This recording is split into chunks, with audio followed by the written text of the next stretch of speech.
అధ్యక్షులు ఈనాటి జైహో బీసీ కార్యక్రమ రథసారథి చెంకుల చైతన్య గారికి, అదేవిధంగా ఒక ఝాన్సీ లక్ష్మీబాయి లాగా ఒక రాణి రుద్రమాదేవి లాగా కోవూరు నియోజకవర్గాన్ని చీకటి కోణం నుంచి వెలుగులో తేవడానికి మన ముందుకు వచ్చినటువంటి ఉమ్మడి ఎన్డీఏ అభ్యర్థి గౌరవనీయులు శ్రీమతి ఏమిరెడ్డి ప్రశాంత్ రెడ్డి గారికి, అదేవిధంగా నెల్లూరు పార్లమెంటుని గత పాలకులు దోచుకొని తింటే దాంట్లో కూడా చీకటి సామ్రాజ్యాన్ని పెళ్లకించడానికి వచ్చినటువంటి ఒక శివాజీ చక్రవర్తి లాగా మన గౌరవనీయులు నెల్లూరు ఎంపీ అభ్యర్థి ఏమిరెడ్డి ప్రభాకర్ రెడ్డి గారికి, మరియు మా భారతీయ జనతా పార్టీ కోవూరు నియోజకవర్గ కన్వీనర్ గౌరవనీయులు ఇళ్ల వెంకట రాఘవేంద్రరావు గారికి, జనసేన పార్టీ కోవూరు నియోజకవర్గ కన్వీనర్ శ్రీనివాసరెడ్డి గారికి, వేదికను అలంకరించిన పెద్దలకు, వేదిక ముందున్న నా బీసీ సోదరులకు మరియు మహిళా మా తల్లులకు, ఎలక్ట్రానిక్ ప్రింట్ మీడియా సోదరులకు శిరస్సు నుంచి నమస్కరిస్తున్నాను. 2014లో ఎన్డీఏ అధికారంలోకి వచ్చింది. భారత ప్రధానమంత్రిగా నరేంద్ర మోదీ గారు, ఆంధ్రప్రదేశ్ రాష్ట్ర ముఖ్యమంత్రిగా మన చంద్రబాబు నాయుడు గారు ఎన్నుకున్నారు. అయితే ఎన్డీఏ హయాంలో చంద్రబాబు నాయుడు గారు 2014 నుంచి 2019 వరకు పరిపాలిస్తే బీసీకి అనే హక్కులు వచ్చినాయి, బీసీలకే లోన్లు వచ్చినాయి, సబ్సిడీ లోన్లు వచ్చినాయి. 2 లక్షల లోన్ తీసుకుంటే ₹1,00,000 మనకు సబ్సిడీ ఇచ్చి మనల్ని పెద్దోళ్ళు చేసేదానికి, మనం ధనవంతులు చేసేదానికి చంద్రబాబు నాయుడు తోడ్పడ్డాడు. అంతేకాదు బీసీ సోదరులకి ఆదరణ పథకం కింద చంద్రబాబు నాయుడు గారు పనిముట్లు ఇవ్వడం జరిగింది. బీసీలంటే ఎక్కువ శాతం చేతి ఉత్తరాలు ఉంటారు, కమ్మర్లు ఉంటారు, కుమ్మర్లు ఉంటారు, సాలోలు ఉంటారు, ఒడ్రంగులు ఉంటారు, మేజర్లు ఉంటారు, 123 కులాలు ఉంటాయి. మెజార్టీ గల మన బీసీ సంఘాలకి చంద్రబాబు నాయుడు ఆ రోజు గౌరవ ప్రధానమంత్రి నరేంద్ర మోదీ గారు అనేక పథకాలు అందించడం జరిగింది.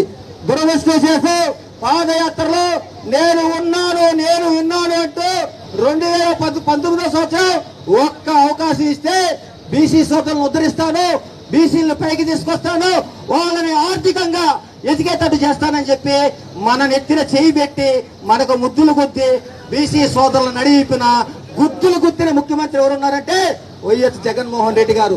ఆయన వచ్చిన తర్వాత మనకు బీసీ సప్లై నిధులు లేవు, ఎస్సీ సప్లై నిధులు లేవు, సబ్సిడీ లోన్ లేవు.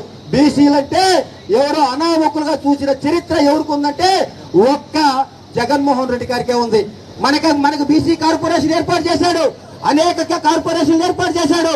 ఈ సభాముఖంగా చంద్రబాబు నాయుడు గారికి, స్థానిక ఎమ్మెల్యేకి ఒక సవాల్ ఇస్తుండా, అయ్యా మీరు బీసీలు ఉద్ధరించామంటున్నారు, బీసీ కార్పొరేషన్ ఏర్పాటు చేశామంటున్నారు, మా బీసీ కార్పొరేషన్ ఆఫీస్ ఎక్కడ, దానికి ఎన్ని కుర్చీలు ఇచ్చారు, ఎన్ని టేబుల్లు ఇచ్చారు, ఎన్ని ఫ్యాన్లు ఇచ్చారు, నా బీసీ సోదరులు ఎదగడానికి ఎంత నిధులు కేటాయించారని చెప్పి మీకు దమ్ముంటే చర్చకి రావాలని చెప్పి మేము ఎన్డీఏ కూటమి తరఫున సవాల్ ఇస్తున్నాం.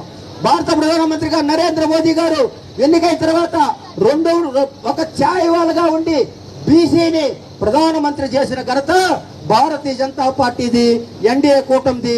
ఛాయ్ వాళ్ళ నుంచి ప్రపంచ దేశాలను ఆదేశించే వరకు వచ్చిన ఒక ఘనత భారత ప్రధానమంత్రికి నరేంద్ర మోదీ గారు 2019 నుంచి 2024 వరకు అనేక నిధులు ఇచ్చాడు రాష్ట్రానికి బీసీ సోదరుల కోసం. అన్ని నిధులు ఉచితాలకి, అమ్మఒడి, తాతబడి, ఇంకో గుడి అని చెప్పి మనకి 10 రూపాయలు ఇచ్చి 100 రూపాయలు తీసుకుంటూ బీసీ సోదరులను అనగదొక్కిన ఘనత ఈ వైఎస్ జగన్మోహన్ రెడ్డి గారిది. అందుకే ప్రధానమంత్రి నరేంద్ర మోదీ గారు బీసీలని ఆర్థికంగా పైకి తీసుకురావాలని చెప్పి విశ్వకర్మ యోజన అనే పథకాన్ని పెట్టాడు. ఆ పథకం ద్వారా అందరికీ ట్రైనింగ్ ఇచ్చే విధంగా, వాళ్ళకి చేతి వృత్తులకు సంబంధించిన పనిముట్లు ఇచ్చే విధంగా, బ్యాంకీల్లో కూడా లోన్ ఇచ్చే విధంగా ఏర్పాటు చేసి జరిగింది. ఎన్నికల కోడ్ వల్ల ఆగిపోయింది. రాబోయే రోజుల్లో ఆ విశ్వకర్మ యోజన కూడా ఎన్డీఏ హయాంలో జరుగుతుంది, మీరు లబ్ధి పొందుతారని చెప్తున్నాం. ఒకే ఒక మాట ముగిస్తాను. అయ్యా నా బీసీ సోదరులారా, మనల్ని ఉద్ధరిస్తారని చెప్పి మన ముందుకు వచ్చి మనల్ని బుక్కిపోలు చేసినటువంటి వైఎస్ జగన్మోహన్ రెడ్డిని ఇంటికి పంపించాలంటే మనం కోవూరు ఎమ్మెల్యేగా శ్రీమతి ప్రశాంత్ రెడ్డి గారి సైకిల్ గుర్తు కొట్టేయాలా. కోవూరు పార్లమెంట్ అభ్యర్థిగా శ్రీ ఈ గౌరవనీయులు వేమిరెడ్డి ప్రభాకర్ రెడ్డి గారి సైకిల్ గుర్తు ఓటేయాలా. 2 ఓట్లు. మే 13వ తేదీ యుద్ధం జరగబోతుంది. యుద్ధం మొదలైంది. మే 13వ తేదీ యుద్ధం జరగబోతుంది. ప్రతి బీసీ సోదరుడు బూత్ గారు ఉండాలా. వాళ్ళు అన్యాయాలు చేస్తారు, అక్రమాలు చేస్తారు. దాన్ని మనం ఎదిరించాలా. సైకిల్ గుర్తు మీద ఓట్లు వేయించాలా. ప్రశాంత్ రెడ్డి గారిని, ప్రభాకర్ రెడ్డి గారిని ఎమ్మెల్యేగా ఈవిని, ఎంపీగా ప్రభాకర్ రెడ్డి గారిని గెలిపించుకోవాలా. కేంద్రంలో 3వసారి ప్రధానమంత్రిగా నరేంద్ర మోడీ చూడాలా. రాష్ట్ర అభివృద్ధి కోసం రాష్ట్రంలో చంద్రబాబు నాయుడిని ముఖ్యమంత్రి చేసే విధంగా ప్రతి ఒక్కరూ, ఇంకా మనకి 7 రోజులు ఉంది, ఆర్డిషన్లో కష్టపడాలా. మన బీసీ సోదరుల జ్ఞానోదయం కలిగేయాలా. సైకిల్ గుర్తు మీద ఓట్లేసి గెలిపించాలని ప్రతి ఒక్కరిని కోరుకుంటూ శిరస్సు నుంచి నమస్కరిస్తూ సెలవు తీసుకుంటున్నాను. భారత్ మాతా కీ జై.